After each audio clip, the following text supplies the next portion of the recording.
এখন যে ঘটনাটি শেয়ার করব এটা একটি আপু আমাকে শেয়ার করেছে, কিন্তু গল্পটি শুরু করার আগে তোমাদেরকে বলছি, এই যে আমার পরিবারের সদস্য, হ্যাঁ হ্যাঁ তোমাকেই বলছি, তোমরা এতদিন আমাকে কমেন্ট বক্সে এমনকি ইনবক্সে নক দিয়ে পাগল করে ফেলছো যে আপু আপনার চ্যানেলের নাম বলেন, আপনার ইউটিউব চ্যানেলের লিঙ্কটা দেন। তো তোমাদের অনেক রিকোয়েস্টের কারণে অবশেষে আমি একটা চ্যানেল খুলেছি, আইডিতেই লিঙ্কটি দেওয়া আছে, তাই নতুন নতুন গল্প পেতে এখনই দেরি না করে গিয়ে সাবস্ক্রাইব করে নাও। যাই হোক, অনেক বক বক করে ফেলেছি, তো চলো গল্পে ফিরে যাওয়া যাক। কিছুদিন ধরে আমার সঙ্গে এমন কিছু ঘটনা ঘটেছে যা কাউকে বললেও বিশ্বাস করতে চায় না। আমার 1 বছরের ছেলে দীপ্তকে নিয়ে এই ঘটনাগুলো শুরু হয়। একদিন দুপুরে আমি আর দীপ্ত পাশাপাশি ঘুমাচ্ছিলাম, হঠাৎ ঘুম ঘুম চোখে দেখলাম দীপ্ত আমার দিকে তাকিয়ে মিষ্টি করে হাসছে। প্রথমে বিষয়টা স্বাভাবিক মনে হলো, কয়েক সেকেন্ড পর খেয়াল করলাম দীপ্ত তো আমার পাশেই ঘুমিয়ে আছে। আমি ভয়ে কেঁপে উঠলাম। ঘটনাটা আমার স্বামী অর্ককে বললে সে হেসে বলল,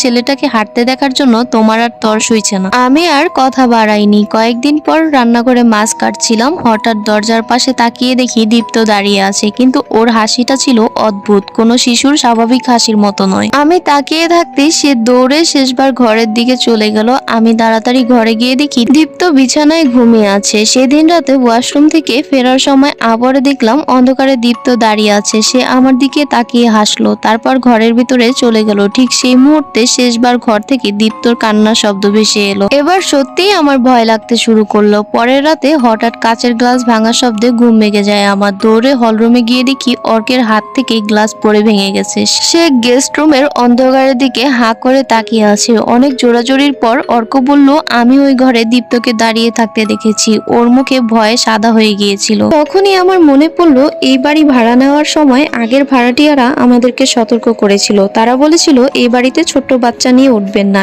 এই বাড়ির দোষ আছে। শোনা যায় প্রায় 20 বছর আগে এখানে শয়তানের পূজা করা হতো। পাশের গ্রাম থেকে শিশু চুরি করে এনে বলি দেওয়া হতো। বিশেষ করে আমাদের গেস্ট রুম সেখানে, যেখানে ঠিক সেই জায়গাতেই নাকি এইসব ঘটতো। কিন্তু তখন আমরা এসব কথা বিশ্বাস করিনি। সেদিন রাতে সিদ্ধান্ত নিলাম আর এক মুহূর্ত এ বাড়িতে থাকবো না। দ্রুত ব্যাগ গুছিয়ে অর্ক দীপ্তকে কোলে নিল। বাইরে হালকা বৃষ্টি পড়ছিল, এত রাতে কোনো রিক্সা পাওয়া যাচ্ছিল না, তাই আমরা হেঁটে অর্কের এক সহকর্মীর বাসার দিকে রওনা দিলাম। বাড়িতে তালা মেরে বেরিয়ে এসেছিলাম, ভাবছিলাম সকালে সে বাকি জিনিসপত্র নিয়ে যাব। কিছু দূর যাওয়ার পর একটা মোড়ের কাছে পৌঁছালাম, চারপাশে ঘন ঝোপঝাড়। হঠাৎ অর্কের কোল থেকে দীপ্ত লাফ দিয়ে নেমে পাশের ঝোপের মধ্যে অদৃশ্য হয়ে গেল। আমরা দুজনেই হতভম্ব হয়ে গেলাম। কয়েক সেকেন্ড পর অর্ক কাপা গলায় বলল, ঝুমা, আমার দীপ্তকে নিয়ে আসিনি। আমার বুকের ভেতরটা হিম হয়ে গেল।